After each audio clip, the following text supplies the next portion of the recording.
now without subtitles. Now, as many of you know, the cast of Live on Bowen are pretty competitive and a little crazy, and our weekly production meetings are usually very productive.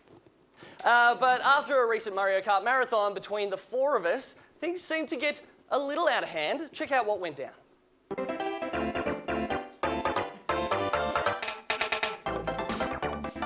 Recently in the Live on Bowen office, things got a little bit heated during a casual game of Mario Kart. Yes! Yeah! Winner! I didn't use too many bananas. You can never use too many bananas, Bill. Justin, give me that. No, this isn't even a real thing! Hey, if I didn't chip this out, Stop it! It's my screen! Accusation! We decided to hit the track at Le Mans go-karting to settle the score.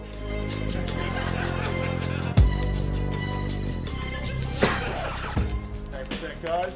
We need some safety gear before we go out. I've got... Yoshi doesn't need a helmet. We all need I've got banana power. Okay, hand that. That's each. Okay, he's gonna hand that. Okay, Eric, tell us, why is go-karting so popular? Oh, it's a little bit different. It's more realistic than a video game. So you actually feel the real adrenaline in the kart. So you feel the actual speed, the rush. A lot of people like the bumping and bashing a bit, but it's a lot more realistic. Now, how fast can you actually get in a go-kart? You can average around 60, 65. If you're doing well, you can probably get about 70, but average about 65 kilometers an hour. What do you love about go-karting? Oh, well, I'm competing with the boys, my mates. They seeing who's the best. Everyone likes to talk themselves up, and then once they come last, and then it's a little bit of a chit chat at the end of the race.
You suck.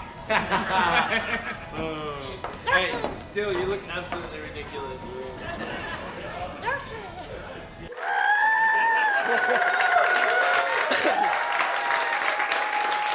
Here to teach us that there are two sides to everyone, good versus lazy, it's Michael Connell with Connellosophy.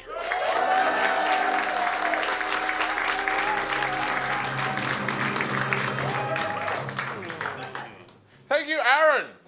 The other day, I noticed I dropped a sock on the ground, right? And I bent down to pick it up, and I twisted my back. Now, you know the first thought through my mind? I didn't think, ooh, I should exercise more. I didn't think, ooh, should start doing yoga. No, I bent down to pick up that sock, twisted my back, and this little voice in my mind goes, ooh, no more bending down. And I do that all the time. Like the other day, I noticed I dropped some coffee on my bed, and I thought, oh, no girl's gonna wanna come back and see that. I should do the laundry. But that little voice was like, nah, just be lonely forever.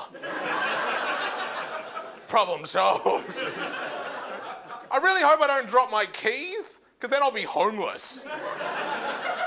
That's what's gonna happen. Like, it's weird. It's like there's a part of me that wants to do great things, and part of me just wants to be lazy. Like, I wake up in the morning, and part of me is like, yes, let's win the Nobel Prize. But then another part of me goes, okay, as long as we don't have to get out of bed. I'm all for curing cancer, just don't ask us to get dressed. That's the problem. Plato actually wrote about this. We all know Plato, yes, famous ancient Greek philosopher. He invented the idea of a platonic relationship. That's where a guy and a girl are just friends, and the guy pretends he's cool with that. Some people have been in platonic relationships, good. But Plato said there's two sides of us. It's like we're a chariot being pulled by two horses, right? There's a dark horse, and that's your laziness. There's a white horse, and that's your spiritedness. There's the driver, and that's your logic. There's the wheels, and, well, they're just wheels. Not everything's a metaphor. But the driver, logic, has to find a balance between the two horses, between ambition and laziness, right? Like, you can have a little black horse, but not too much. You know, if you eat a slice of pie, that's fine. If you eat another slice of pie, that's cool. But if you eat a whole pie off a stripper, too much dark horse. Right? Too much white horse is bad as well, right? If you go to the gym, that's great. If you work out, that's fantastic. But if you start telling people about your workout, too much white horse. You are boring people, right? And it can't be all one horse. Like, you have to have some dark horse. You can't be constantly like, no chocolate bars, no drinking, no fun. Because then that horse, eventually, it's just going to break loose, and then bam, you wake up in a hotel with Charlie Sheen. That is a night I will not forget. Anytime soon, right? And this is my life, right? I'm constantly battling between the two horses. Like, when I saw that sock, the dark horse was like, leave it. It's the floors now. But the white horse was like, no, you can do it. Pick up that sock. Put it on. And I did. I put that sock on. It was awesome. I was like, yes! In your face, Dad. You said I'd never achieve anything. Look who's wearing socks. I went out, I was into the street, I was like, look everyone, check out my socks. Everyone was staring at me. Not because of the socks, because I forgot to put on pants, but how it kind of works. I've been constant struggling between these two horses, like even just simple things, like when I cross the street, you know, I'll see a car's coming, and the dark horse will be like, let it go, be lazy, walk across afterwards. But then the white horse will be like, no, you need the exercise, run across, you can do it. And I should choose one or the other, but instead, I just kind of stand on the side of the road going,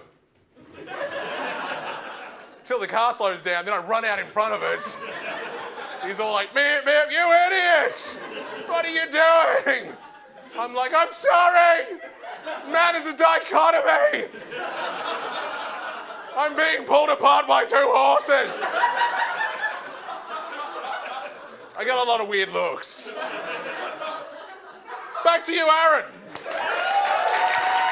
Please thank Michael Connell. After the break, we're live in the studio with Miss World Australia, Erin Holland. Don't go anywhere. You are watching Live on Bowen. Coming up after the break, I chat with the beautiful Miss World Australia, Erin Holland.